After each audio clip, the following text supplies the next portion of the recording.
reports that the Queen suggested that Sophie work directly with Meghan as a mentor, and Meghan says, I don't need her. I have Harry to guide me.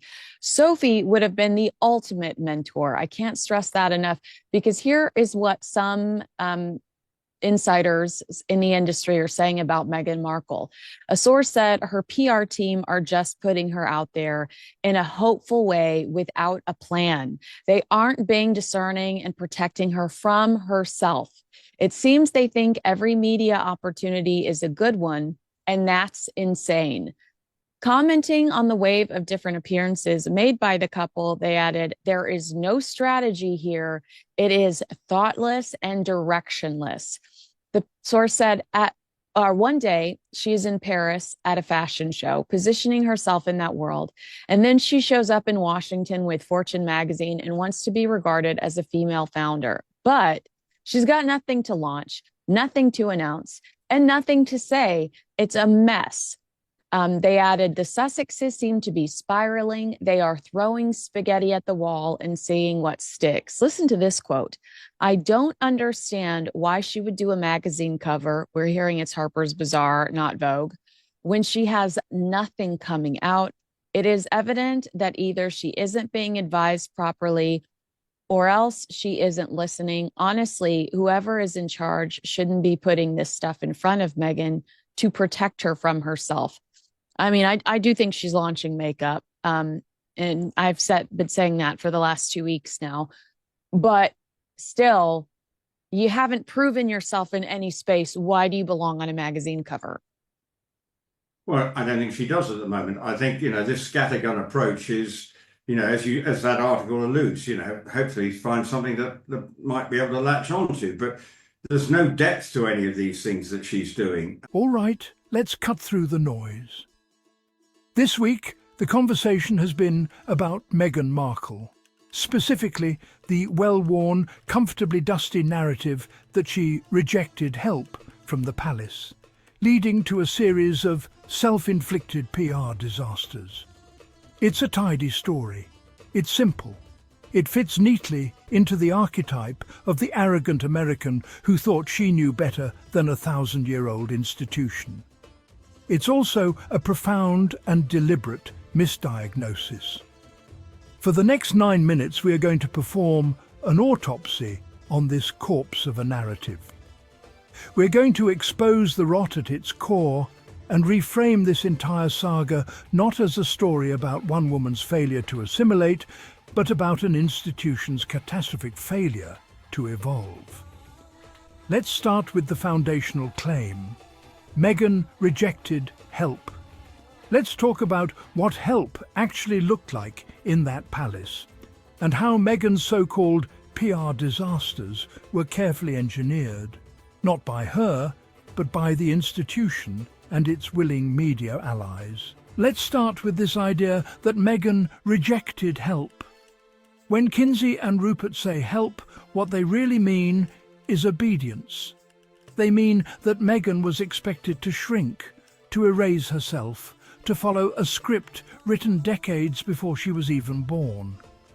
Remember, Meghan came into that family a self-made woman. A woman who had a career, a voice, a platform, and a global fan base before she ever met Prince Harry. She didn't need to be taught how to speak, how to dress, or how to smile for cameras. But here's what they don't tell you. The so-called help offered to Meghan wasn't mentorship or guidance. It was surveillance. It was control. They didn't say, we'll help you navigate the press. They said, don't talk back when the press attacks. They didn't say, we'll protect you. They said, you'll have to toughen up. And when she asked for genuine help, like support when she was pregnant and suicidal, the institution turned its back. That wasn't rejection. That was betrayal. Rupert Bell and Kinsey love to repeat that Meghan has been plagued by PR disasters. But let's be honest, what PR disasters are they talking about? The Oprah interview, where she told the truth about racism and cruelty behind palace walls. The Netflix docuseries where she and Harry controlled their narrative instead of letting tabloids profit from lies.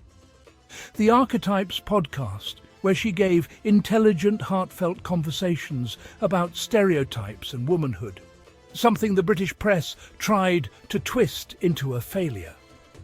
Every single so-called PR disaster has been a reaction to relentless misinformation.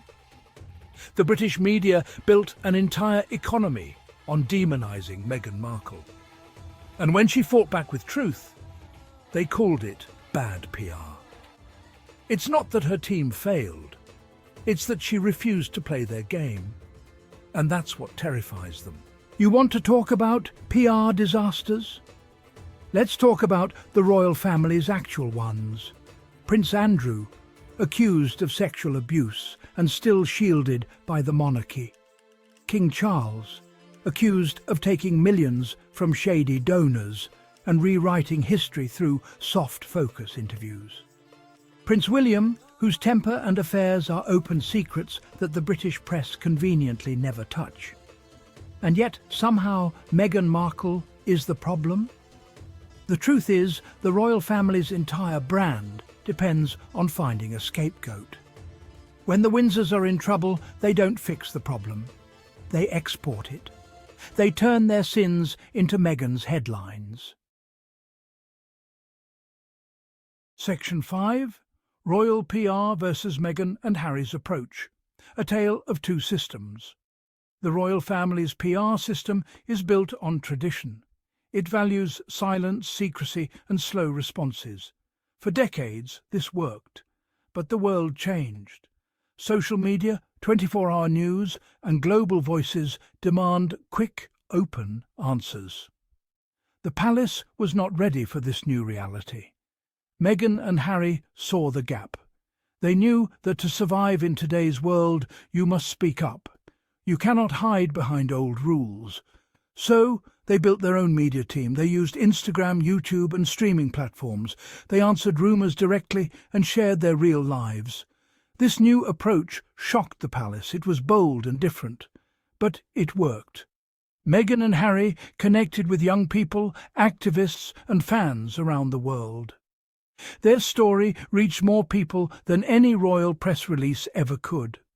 The contrast is clear.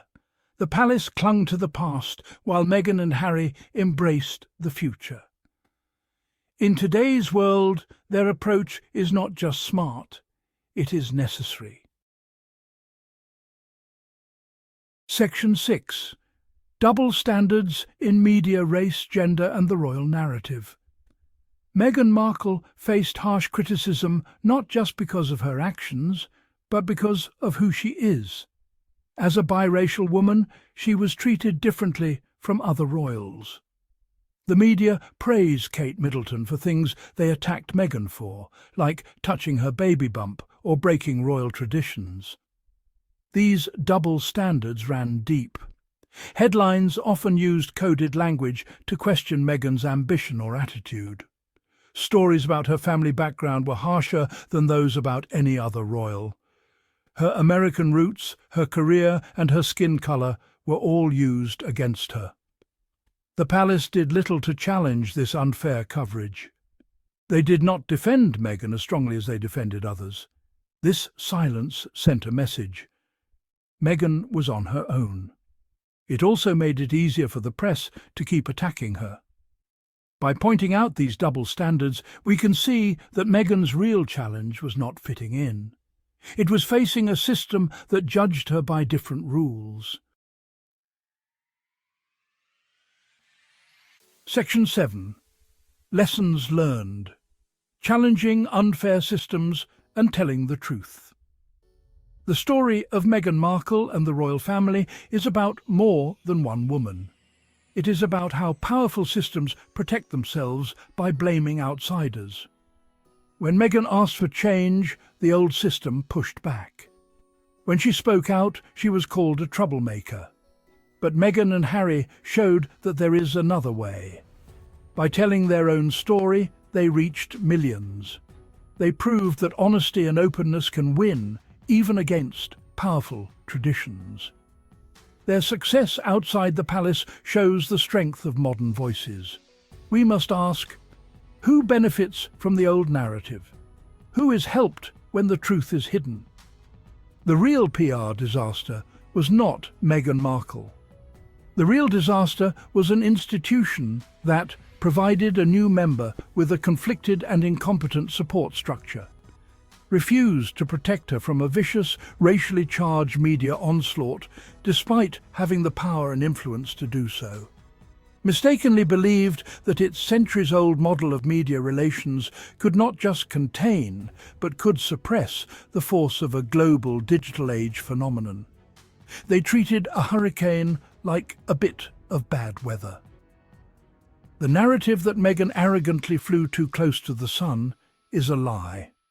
The truth is, she was handed a broken, outdated aircraft, told to ignore the storm clouds, and then blamed when she demanded a parachute and jumped. The magic trick the firm has pulled is convincing the world that staying in the gilded cage, smiling wanly as it slowly fills with poison, is the pinnacle of good public relations. Harry and Meghan didn't fail at that game. They rejected the game itself. They picked the lock, walked out, and built their own kingdom. You can critique their methods, you can mourn the familial rift, but you cannot, with any intellectual honesty, look at the global empire they have built and call it a PR disaster. It is the most successful royal reinvention in modern history. The conversation should never have been about why Meghan didn't listen. The conversation should always have been about why the institution wasn't listening.